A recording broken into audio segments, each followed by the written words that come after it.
Hello, everyone. My name is Diane Damsky, and I head the Secretariat for the Operating Principles for Impact Management.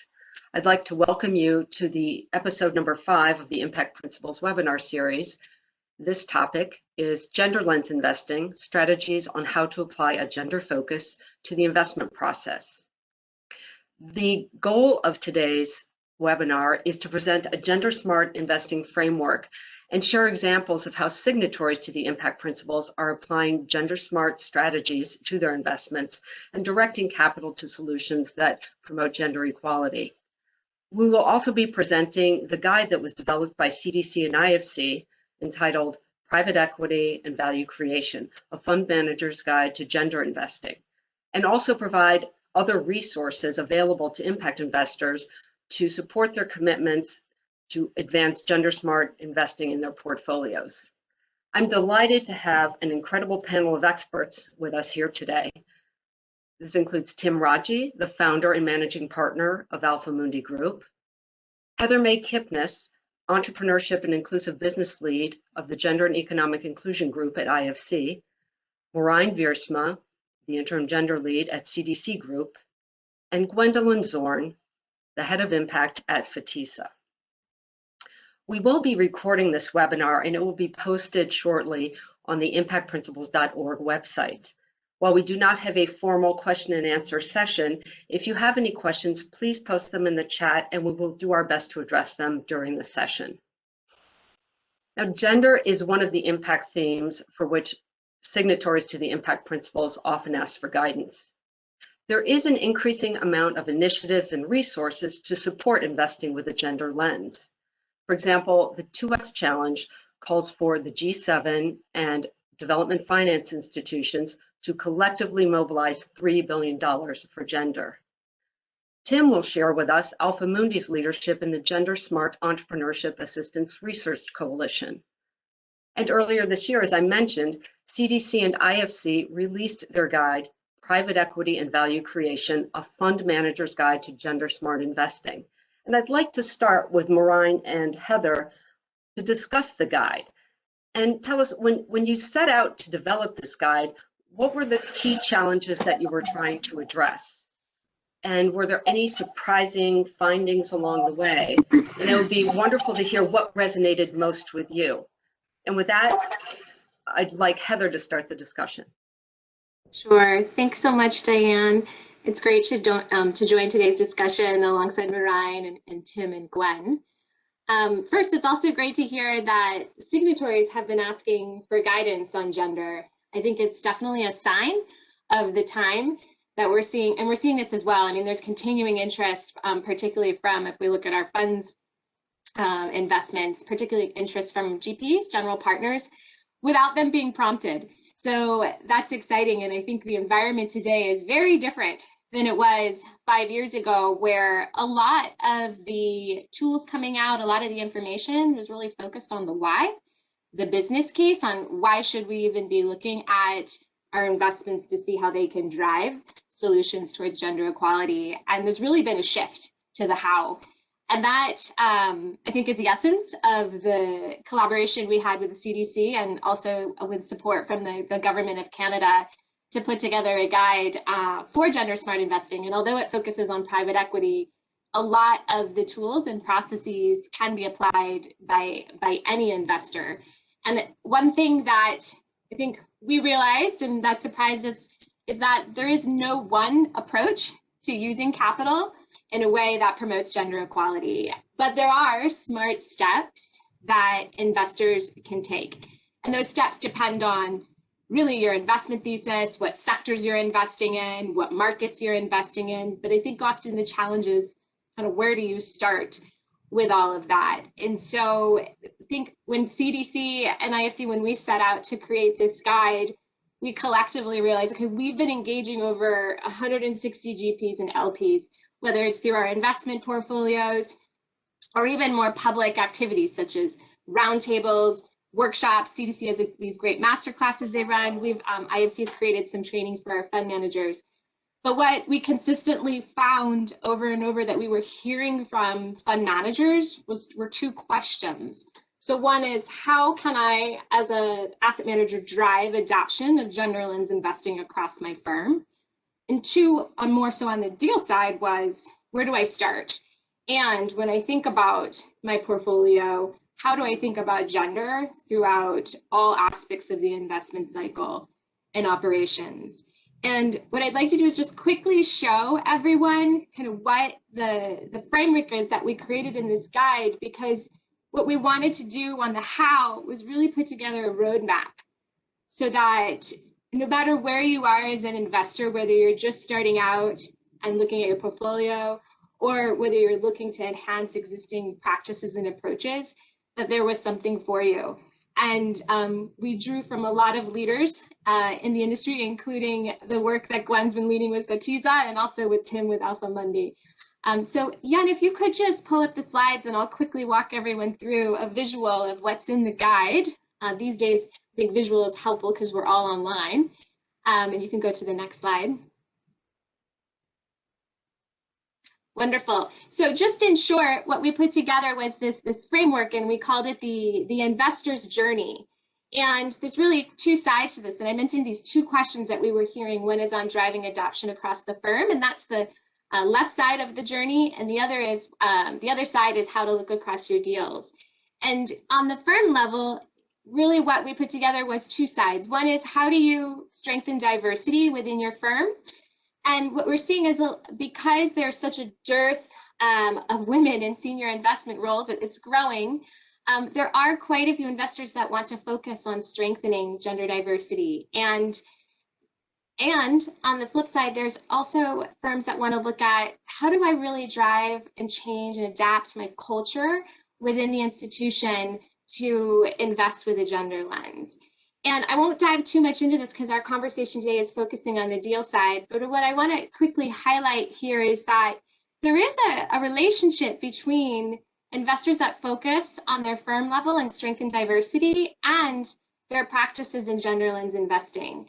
And also that looking at the firm level, there's overall benefits. We published a research report with Rock Creek and Oliver Wyman in 2019. And drawing from a data set that we created with over 700 funds, we found that fund managers that have a gender balanced senior investment team, so meaning at least 30% of the team is represented by the opposite sex, we found that those firms generated 10 to 20% higher returns than compared with funds that had a majority male or female leadership. So there is a strong business case for investors to think about gender lens investing from within their firm. And also we found interesting was that female partners invest in almost 2 times more female founders than their male partners.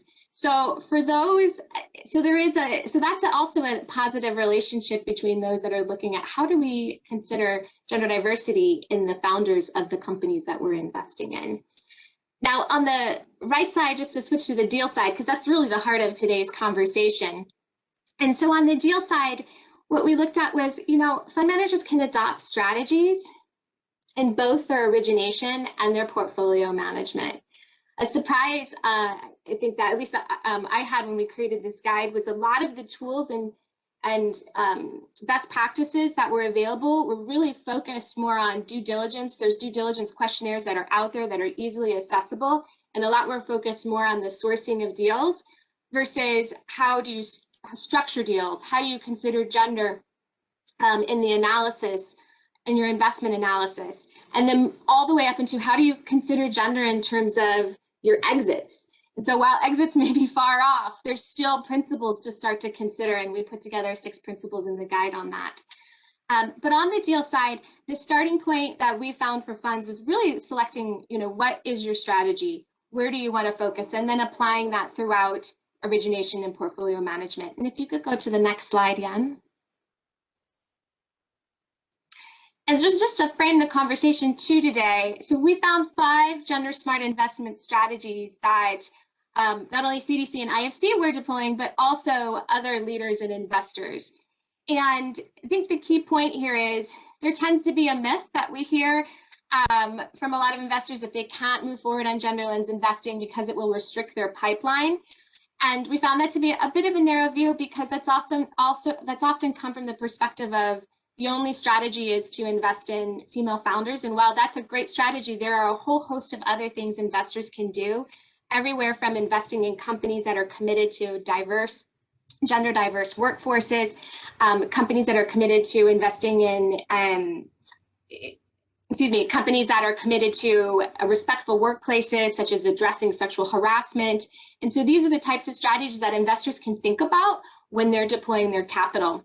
And also looking across the supply chain in terms of if you're investing in a sector that's heavily reliant upon distribution networks, where there are opportunities to integrate more women as retailers and provide more opportunities. So that's just a smattering of the examples. And my key point here is with the guide, we wanted to broaden the aperture, so to say, of the lens, that there's a lot of different opportunities to invest here. And I would say from IFC, we've been investing with a gender lens for quite a while, and we started our journey more on the financial inclusion side and investing through financial intermediaries to increase access to finance for women. And over time, we expanded our lenses to include other strategies. And so I think for a lot of investors looking at this, I encourage you to just start with one lens, and then you can expand that over time as you get more comfortable and you expand your experience. And over the past 2 years, we've been doing that with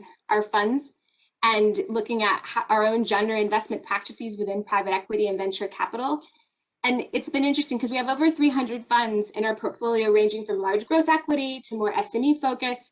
But I think the key thing is no matter what size, there's always something an investor can do, and lots can be done with very few resources as well. And happy to get more of that into that in the discussion. So just some thoughts from IFC side, and you can take down the slides now. I just wanted to share what was in there to give folks a framework to work with.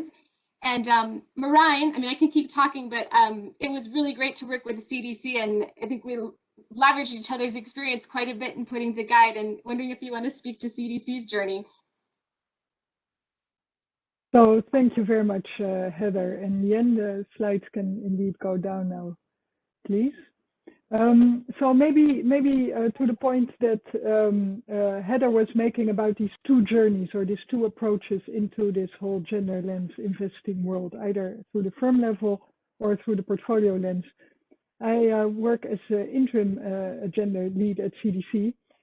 So we'll be doing this for a year and come from FMO, the Dutch Development Bank. So I can see how they both chose a very different approach segue into this world, whereby the FMO, the Dutchies, chose to go the portfolio route and really start developing what do we do with our investees, with our clients on the ground.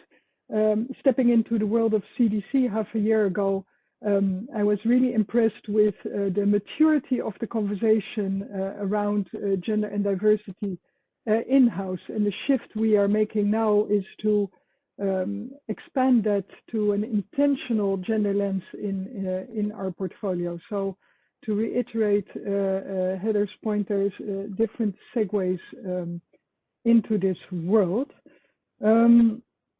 I think one of the topics, one of the frameworks that has been incredibly helpful and that I just would like to touch upon, and we can possibly talk a bit more on this later, but has been to come up with a unified industry standard, and that is the 2X challenge. I think Diane already spoke to it during her introduction.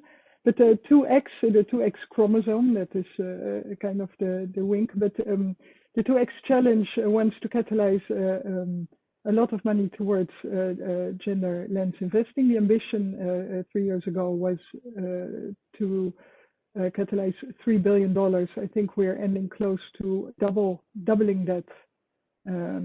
We are doing the counting exercise now. And we'll soon launch an even bigger ambition going forward. But what 2X does is it offers a very clear set of criteria that are closely linked to the strategies that Heather just showed you and that you can find in this CDC IFC guide. But we can talk more about that later, Diane. I am giving the floor back to you. Thank you, Marine. I just wanted to pick up on one thing that Heather, you had mentioned, because in my previous iterations in this market, as a portfolio manager, having female clients, we noticed that when women think about investing and they're putting their money to work, they look at things very differently than we found men did. Women are really focused on their children, education, the environment, multi-generational impact of their wealth. And I think it's very interesting what you said about portfolio managers and having a balance in portfolio managers, that not only does it enhance the returns, but also some of the female portfolio managers might invest more in, female founded companies or female run companies. And just anecdotally, it doesn't seem to be accidental that you find many women in the impact space, because women have been focused on this type of investing for a long time. And Tim, I have to thank you for balancing out the gender on this panel, but you will find in the impact space very often that there are more women than men on impact panels. And I don't think that's an accident, but it's just very interesting when you put that framework over it, Heather, that you kind of see how impact has moved, and really the focus on gender lens investing is a real natural outcome in the impact space. So if anybody has any comments or your own experience on that, it would be great to hear. Diane, it's Heather. Just one quick reaction to that. I mean, really what you're highlighting is, women do have different needs and may have different preferences, and men as well. And so another way to look at that is products and services. And so, and from a segmentation perspective, I mean, one of the areas of gender lens investing is, can you invest in products or services that have been designed based on the unique needs of women? Oftentimes women are an underserved market, and we've seen in examples like insurance, where there's a $1.7 trillion opportunity for insurance companies to be able to tap into that market. And if you're an investor in that particular sector, thinking about women as a segment and thinking about the insurance companies you may be investing in, how they're considering women, that's a viable gender lens investing strategy as well. That's great. And Marine, I think we'll have an opportunity to weave the 2X challenge into the discussion, but it really was a catalyst to get people speaking more about gender lens investing. You didn't hear about it as much, but the 2X challenge was really helped define that market and move more capital in that direction. So let me direct this to Tim. It would be great to hear about Alpha Mundi's gender lens investing and some of the best practices that you have developed. Would you like to share those? Sure, happy to. Thanks, Diane, for having me today on this panel for this exciting conversation. So Alpha Mundi is an impact investor focused on emerging markets. We began our activity in 2009, and from day one, we were measuring the number of women in the staff of our portfolio companies and the client base. But our gender lens journey really began in 2016 when we created the Alpha Mundi Foundation as a nonprofit in Washington, D.C. And it is thanks to the work of the foundation that we were able to elevate our game with regards to gender lens and take a much more comprehensive look, first at ourselves and then at what we could do in terms of our own value chain. So the journey began with leadership education. We had to get caught up in current on the latest standards of gender lens, and we had to change our governance structure. We had to look at operations manual or offering documents. We mentioned the due diligence, of course, toolkits, and it's a process that took about 2 years, right? It didn't happen from one day to the next. We wanted also to take our time doing it well. We had to find some new members of the board, of the investment committee. Our team itself was already relatively gender balanced, both the leadership and the staff. And it's, I think, when you walk the talk, that it is easier to inspire others to follow you if you ask them to embark on that gender lens. And then the next stage for us was to look at our portfolio companies, how we could help them embed gender lens considerations in their processes, in their setup. And again, the foundation, in 2019, together with Acumen, at Women Deliver decided to launch this coalition for Gender Smart Enterprise Assistance Research, the GSearch program, which is funded by the US and Canadian development agencies. And so I'll just mention that today at Alpha Mundi, we have really three core gender lens programs. The first one is the one that pertains to the investment group, our investment processes, our portfolio management.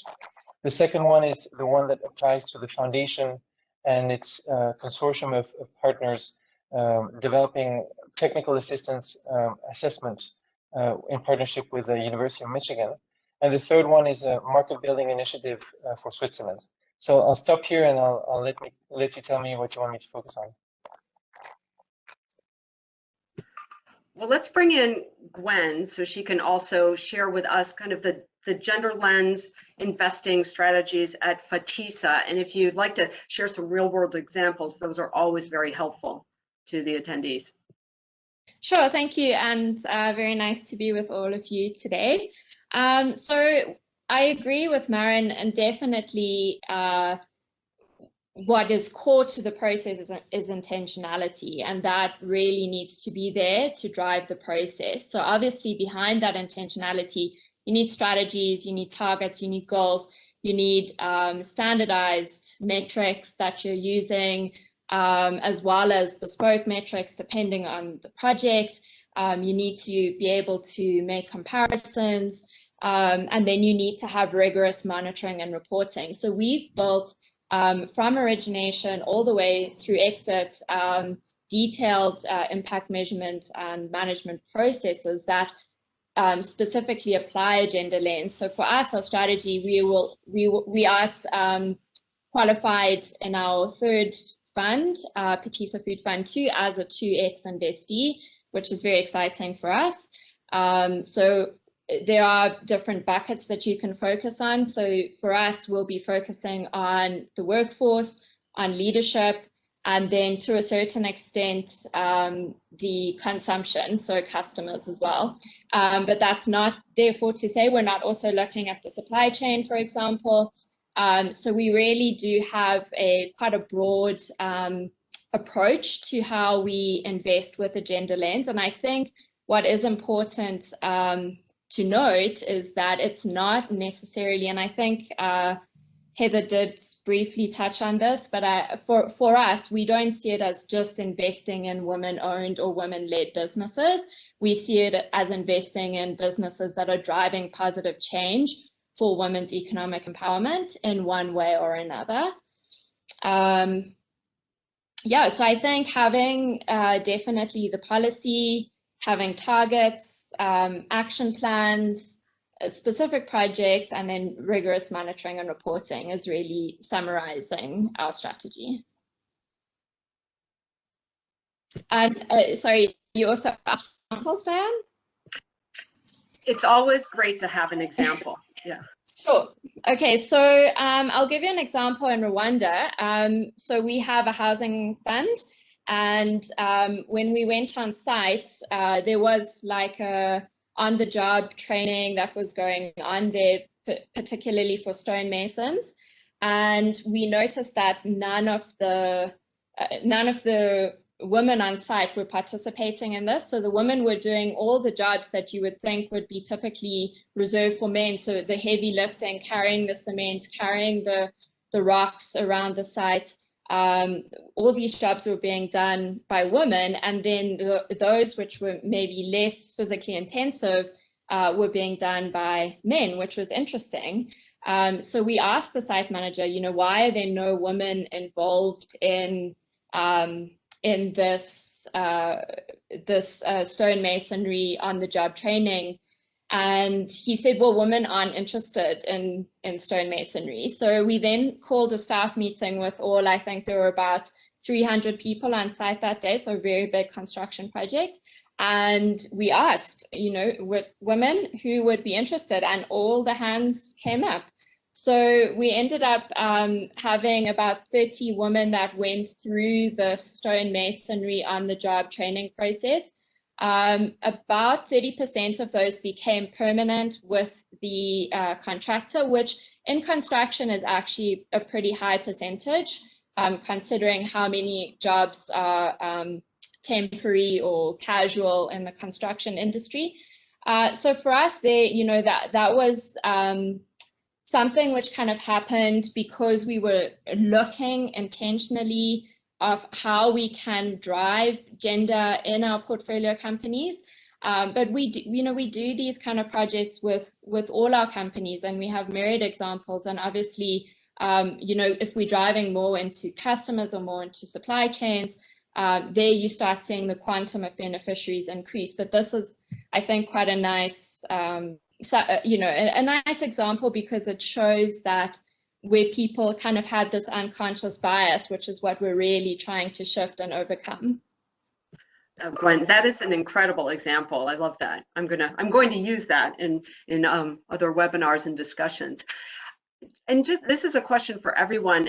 We've seen the impact of COVID-19 in particular on the female workforce. And I know it's probably too soon to say, you've shifted some assets or dedicated more resources to addressing this issue, but how does that frame perhaps future investments, or maybe for the DFIs, IFC and CDC, are you dedicating more money to help women that have suffered through the pandemic and that are no longer in the workforce and maybe the main support for their families? But how are you seeing this being addressed in the market? If I can speak to it, Diane? Absolutely, Tim, thanks. So, McKinsey tells us that women's jobs are 1.8 times more vulnerable during the pandemic than men's jobs, right? And that's even without accounting for all the free work that women do with regards to children, the elderly, and household chores. So I think there's really an imbalance here that needs to be addressed, and it'll take a while to address it. In our case at Alphamundi, we were very keen to help our portfolio companies maintain as many jobs as possible during the pandemic, so as not to increase the vulnerability of the low-income staff during that time. And one of the things that we noticed is that by engaging in dialogue on gender lens through the GSEARCH program with Values for Women, doing assessments and building bridges of dialogue between the staff and the management, it was really helpful to understand what the concerns were, the vulnerabilities, and address them. And as a fund manager, on one hand, we could, of course, restructure some of the debt or provide additional working capital as bridge finance to the next equity round or to the end of the economic impact of the pandemic. But also from the technical assistance perspective, we were able to foster a better understanding between management and staff of vulnerabilities and how to make sure that women do not suffer too much from the economic aftermath of the pandemic. Thanks so much, Tim. Would anybody else like to comment about this? This is Heather. I can comment from IFC's perspective. And similar to Tim, we were seeing a lot of the disproportionate effects on women across all aspects of their economic activities. And so in the earlier onset of the pandemic, we quickly engaged a lot of our private sector, a lot of our clients, to understand what were some of the challenges, what were they facing, and quickly published several guides. One of those guides is on childcare within the pandemic, because we know, especially because of the lockdowns, that those that did have access to childcare support, that was quickly taken away, and that's contributed to the numbers that Tim cited from McKinsey. So, and those guides are available if anyone would like to take a look at them, but also published a guide for what we called it is 6 actions for the private sector, and really what companies can consider. Everywhere from how do you engage your employees, how do you maintain diversity, how do you address childcare, but also how do you look at gender within your supply chains, because we know that supply chains have been severely disrupted. I think now the statistics are almost every 4 years, supply chains are going to see this type of shock, and women tend to be the ones that are most affected. On the investment side, we've had some interesting innovations from our colleagues that focus on financial institutions, because there's been a lot of data that's been published that shows that women-owned businesses are closing at higher rates than their male-owned counterparts. There was some data that our World Bank colleagues worked on with Facebook that showed that women are closing businesses in Africa 7% more than their male counterparts. And so to address the access to finance gap, we put together a $2 billion program that supports funding emerging market financial institutions to extend trade finance to support female entrepreneurs and basically weathering the storm, whether it's paying their employees or it's being able to access capital to be able to sustain their operations. So those are just a couple of examples, and happy to share any of the publications afterwards. Thanks so much, Heather. Gwen or Marijn, did you want to comment on this?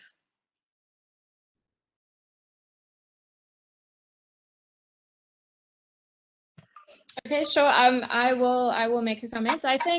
I think for us, as much as obviously there are challenges, we always try to look at it as what is the opportunity. So we always look at what is the flip side, or how do we contribute positively in this way. So I think just keeping it sort of at the higher level, you know, one of the most important quality indicators is flexi time and the ability to be at home and manage your work-life balance, which I can understand if you're stuck at home with children, you know, maybe that's not quite what's happening. But I do think there is an opportunity maybe for at the higher level of employment, that, you know, we are going to change the way we work, and it will be more acceptable for women to be at home more often, and men, for there to be you know, a greater ability to deal with responsibilities that come both with personal life as well as with work life.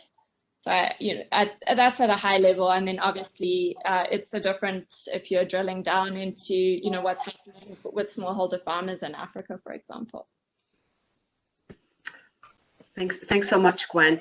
One of the questions that came through, and it opens up a great topic for us, is that about the indicators for gender. And earlier this month, the Joint Impact Indicators, which are collaboration with HIPSO, which are the Harmonized Indicators for Private Sector Operations of Development Finance Institutions, and the GINS IRIS Plus, launched the Joint Impact Indicators. This is a high-level set of indicators, of core indicators, for which we would like the entire market to adopt. So everyone will have a myriad of indicators, but if everyone uses a core set of indicators across themes, it will really enhance the ability of having more consistency across impact, as well as to be able to compare across investors and investments. Now, the first three themes for the Joint Impact Indicators were gender, climate, and jobs. And FATISA was one of the endorsers. So I'd love, Gwen, if you could speak to the importance of having greater consistency or standardization of impact indicators and how this helps move the gender lens investing market forward. Sure, thank you. Absolutely. I think harmonization or standardization of indicators is extremely important. So impact measurement and management is becoming mainstream. And those that are not doing it are being seen as the exception rather than, you know, the standard. That's where we're going.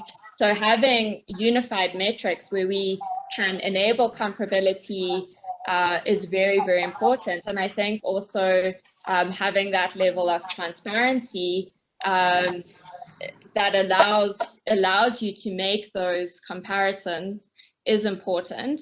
So transparency, accountability is very important as well. So if you are reporting in this harmonized way, then you can compare investments, and you can look at what have you said you're going to do and what are you actually achieving, and how are you shifting from year to year. So you know, how can we hold you as an organization accountable, and how can we look at your performance relative to your peers, perhaps in your sector or your geography.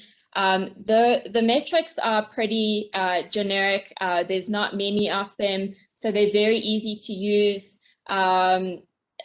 Incorporating them is not difficult for a fund manager, I would say.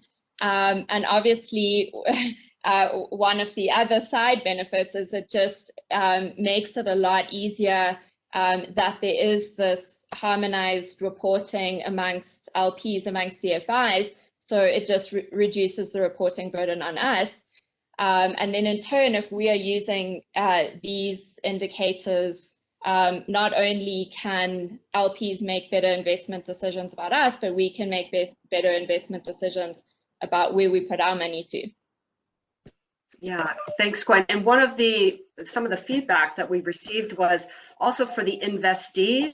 If everyone is using the same core set of indicators, it really reduces the burden on the investees, for which, data gathering and data provision is a huge resource burden. So if people really use a little bit more standard indicators, it's going to help the investees in getting their core work done.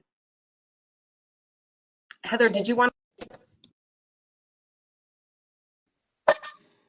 Oh, no, but I mean, I could certainly add to it. I think going back to Gwen and Marine's point about intentionality, I think making sure that you have a full intention in terms of what you want to do with gender and making sure your indicators align with that.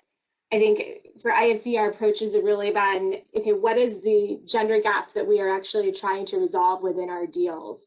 And then I'll give you an example of an investment that we did in a distribution technology platform, and we realized there's less than 5% of women retailers represented on this platform. So what does that mean for their business? And so our intention is then to increase the representation of women. And so how do we measure that and increase their growth, that if they're operating on that potential on that platform? So what's our indicator for that? So an increase in sales, an increase in the number of women. So it's linking what your indicators are going to measure in terms of what you're trying to solve with that investment. And then also part of being intentional is kind of what is exactly the activity that you're going to do to achieve that impact indicator. And there's a lot of really great resources out there in terms of indicators. I mean, 2X is a fantastic resource to start with, the criteria and the reference guide.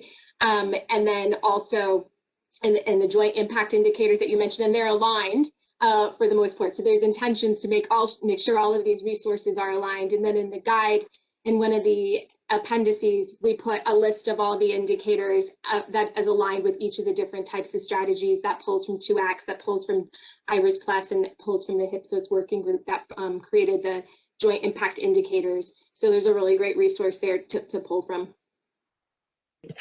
Right, Ryan, can you speak to some of the work of the 2X Challenge? I know that you're developing some toolkits, but what are the upcoming initiatives for the toolkit, for the 2X Challenge? Thank you, Diane. Yeah, with the risk of talking too long about indicators, so 2X brings the metrics around gender together in a very simple, easy to use 4 criteria. And I think Gwen already mentioned 3 out of the 4 as Fatisa looking at them: leadership, employment, and women as consumers. And then there's the entrepreneurship criteria. So that is the harmonized gender, I think, metric that Heather also was referring to. So so the 2X Challenge, for those who are unfamiliar with it, was founded G7 3 years ago. A commitment to raise 6 billion towards, or catalyze 6 billion towards gender finance, doing really well. Started with 7 DFIs and MDBs, development finance institutions, multilateral development banks, and now have 18 of those on board. And we will soon announce a new commitment to catalyze even more money. And there's all kinds of initiatives springing out of 2X, and one being a task force to look at the nexus around climate and gender, one looking at specifically at diversity and inclusion, intersectionality. And we are currently also doing a design sprint to see how we can get more money into female-led or gender lens investing funds, together with a number of people on this call and in the audience. So those are, to just give you a bit of a flavor of what's happening in the 2X world, and what we see happening is that this becoming the industry standard for gender smart or gender lens investing. Thanks, Marijn. I'd read somewhere that you're developing a legal toolkit for gender lens investing. Yeah, is that right. That's one of the other initiatives. Yeah, so we're working with Hogan Lovells to come up with standard legal clauses and building blocks around gender lens investing. Also, I forgot to mention that so many stuff we're doing, good stuff. Oh, that's very interesting. Thank you. Tim, I know you mentioned G-Search and that initiative on which you're leading. Could you talk about, I think there are some frameworks or toolkits that have also been released out of this. Are there any resources that you'd care to present or talk about that other investors could avail themselves of? Sure. So, I mean, this is a collaborative effort for the whole industry. So this is an invitation as well to those impact investors who are interested to join the effort, right? G-Search is a consortium that involves small enterprise assistance funds, the Shell Foundation, Acumen, Root Capital, AHL Ventures, and Alpha Mundi so far. And with the whole idea was to assess the costs and the financial and social impact benefits of gender lens-driven technical assistance interventions in SMEs in developing countries. And so what the partners of the consortium are doing is opening up their portfolios for these assessments. And that's an ongoing exercise that will result in an increasing number of case studies, as well as a toolkit that will help investors fast track the integration of gender lens considerations in their portfolio companies. Great. And if there are any documents that you could share, we will also be posting them on the website. So any resources that are available, publicly available, we'd love to be able to share. And going back to thank you so much. The CDC and IFC guide, I know that you involve several signatories to the impact principles in the development of the guide. Are there any other examples? I thought Gwen's example was really fascinating about the stonemasonry. But Heather and Marijn, do you have other examples to share with the audience? Marijn, do you want to go, or do you? Yeah, let me. Another example of inviting women into a sector where they typically are underrepresented is a project CDC has been running, a big infra project in West Africa, whereby a whole bunch of women have been trained as truck drivers. And so we come in, we are financier to the project. Technically, there's no need for female truck drivers, but it is part of kind of a shift in, if we talk about gender lens, it's literally kind of looking at the world in a different way.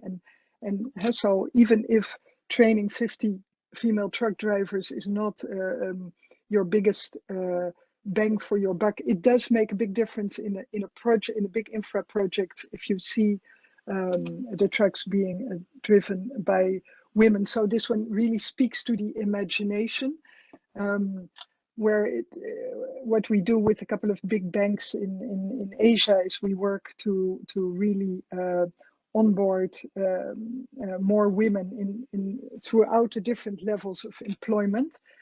Less sexy, but incredibly impactful to beef up the numbers. And then personally, I always love the work that we do with women in leadership and trying to get more women represented on boards of companies, whether we appoint or others appoint, to be really vocal there, because balanced leadership leads to better decision making. So pretty much a no-brainer.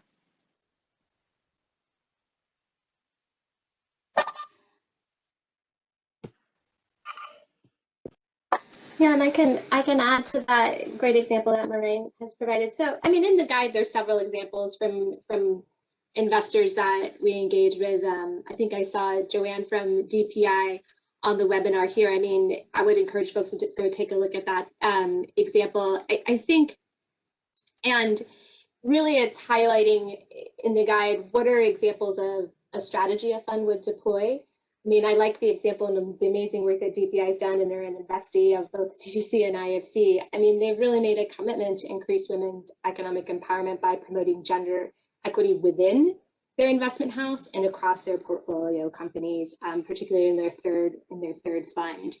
And if I could give an example from them, is that they're looking to apply all these different gender smart strategies, and in targeting about 30% of their portfolio will not only look to invest in women entrepreneurs, but may look to promote gender diversity within the portfolio company. And so they've taken a portfolio approach, leveraging the 2X criteria to set their targets, and really and have put together an action plan and are institutionalizing how will they assess that with their portfolio companies, whether it's through enhanced ESG management systems that are embedding gender into those considerations, or is it looking at gender within the due diligence and asking questions that are specific to that particular sector or that particular market, and also participating in different trainings. I mean, that's an example of a leading fund that's recognized for gender lens investing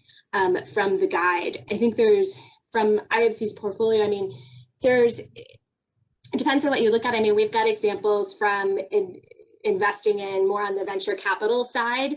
And what's interesting here is that, I mean, time and time again on venture capital, this is where there's an opportunity to start to create the pipeline that people think is very limited in terms of women founders to invest in. And so we've got a great example. There's a case study of the VC called Samayakar that we invested in Pakistan. I mean, in there, it's less than, I think, 12% of seed and Series A equity investments are going to women-led startups there. And so with that, we worked with that fund to set specific targets, such as, okay, 40% of the pipeline will reach women SMEs, and then 20% of the portfolio will invest in them. So there's ways this is an example of how funds can start to think of, if they're looking at women entrepreneurs, to kind of build up that pipeline and measure their progress over time. And we've seen a couple of different examples in the VC space with the overall objective, like how do we increase the amount of funding that's going to women-led enterprises? So those are two examples, and also throwing some indicators in there to give folks a sense of how to measure it. That's great, Heather, thanks. And one thing that I have noted at various sessions and conferences that I've been to is on the VC side, it's the VCs that are run by women. They have actually experienced a great deal of challenges getting investor money to invest with them versus male-led venture capital companies. So it's not only the companies that are being invested in, but the VCs, and I'm talking about in Colombia, in the US, in India, that's something that you probably addressed in one part of the guide, but also in the piece that you did with Rock Creek. But are you seeing, is the VC space unique, that there are a lot of women that run these companies that are just not getting the investment opportunities because the capital isn't flowing to them, or is this kind of a market-wide issue? That to me, or to the panel? To anyone who has. Oh. I mean, I could quickly chime in. I think it's industry-wide, and particularly, I mean, what we're seeing a lot of funds, whether it's VCP, that are specifically focused on targeting gender. A lot of first-time fund managers and a lot are women-led. There's a great report that's put out by Project Sage that estimates the amount of capital that is being allocated from a gender lens. I think it was estimated at $4.8 billion in 2019. Right, if you take a look at that and compare that to the assets under management, it's a drop in the bucket. So there is, I mean, it's across different asset classes, and there are efforts to figure out how can we start to kind of break the chain and get more funding into first-time fund managers in particular. Those are led by women, and I know that Marijn and Tim, there's been conversations about that, so I don't know if there's anything you want to add to it based on your perspective. Yeah, if you look at statistics, they are eye-watering. 2.7% globally going to female-owned venture capital. And the numbers are not much better for female-led private equity equity funds. Hence the design sprint also, we're bringing some of the best minds in the industry together to see how can we change this narrative and how can we siphon off more capital to go towards women and towards gender lens investing funds, because it makes so much sense to invest in that sector. And we have all these piles and piles and piles of case studies and of evidence, and still we're not banking on it. Interesting.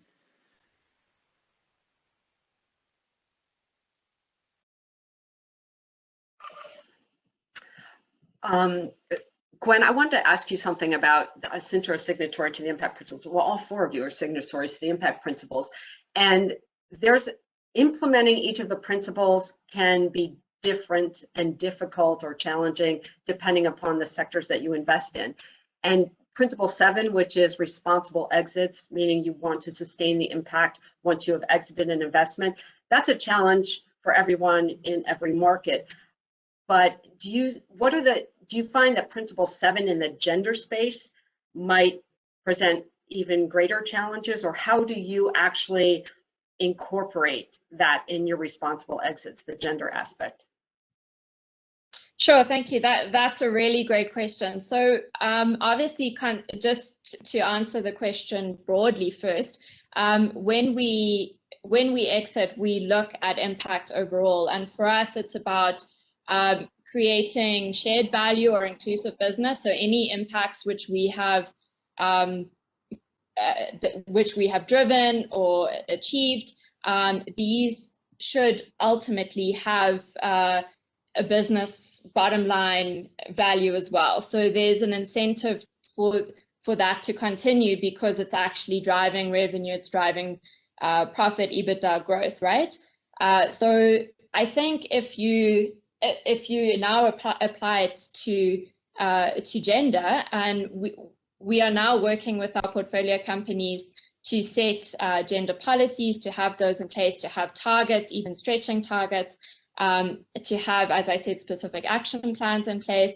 And I think given the rigorous monitoring and reporting that we'll do against that, like for example, looking at retention, looking at productivity, even absenteeism, incident rates, I think that you would actually see these benefits translated in the bottom line. And that's the way that we see it, that these kind of interventions should be creating shared value, and definitely investing in women is almost a low-hanging fruit. I mean, obviously there's work that needs to be done, but it's an easy way to create that kind of shared value.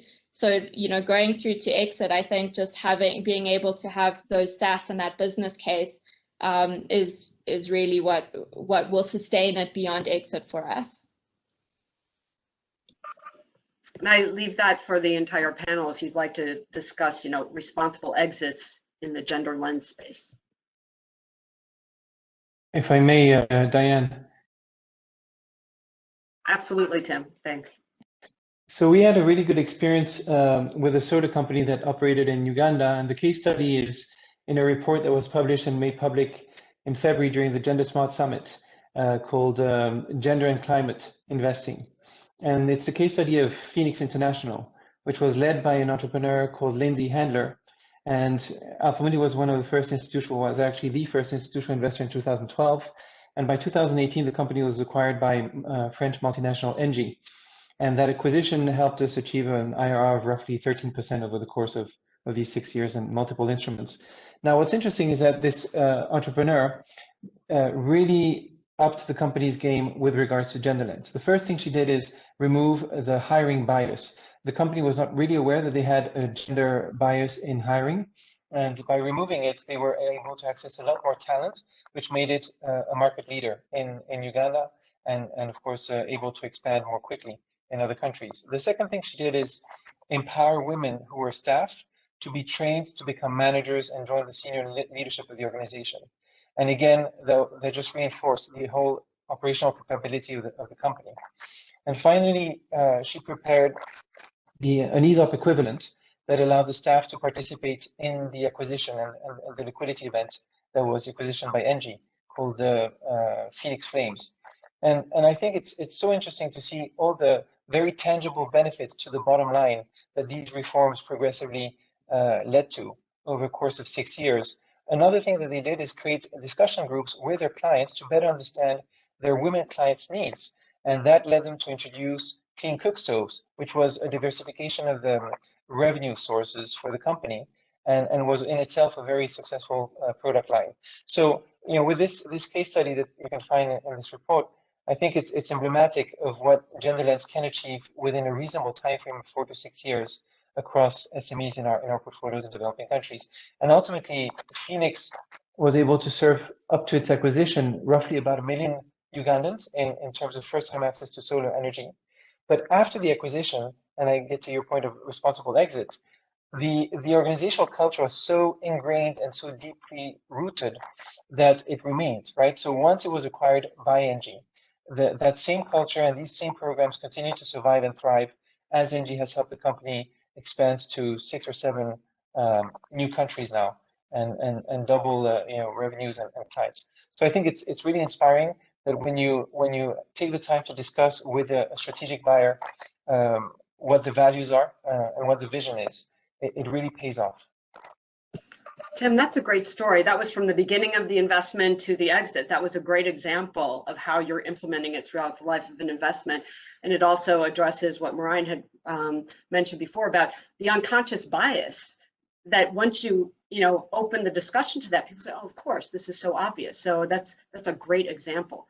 And I know we're nearing the end of the webinar, so I wanted to give each panelist the opportunity for some closing remarks, what you'd like people to go away with after listening to this webinar. And Tim, we can start with you.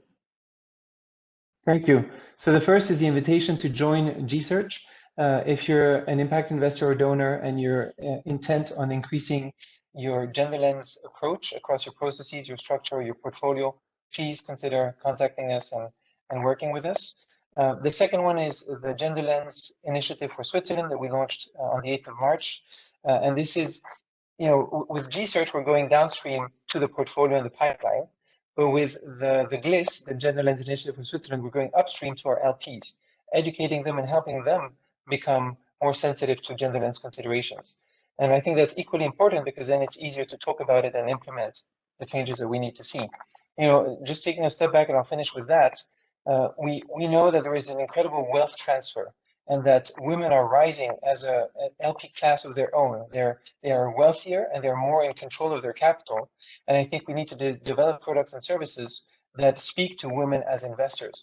At the other end of the spectrum, women as employees, women as entrepreneurs, we know that by achieving gender equality, we'll be able to add 26% to the global GDP in the next decade or so. So I think the argument is just massive for us to quickly implement a genuine GenderLens approach across our whole value chain. And I'll finish with that. Thank you.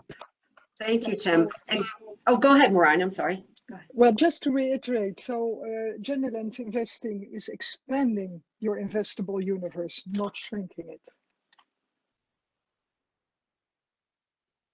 Thank you. And Gwen?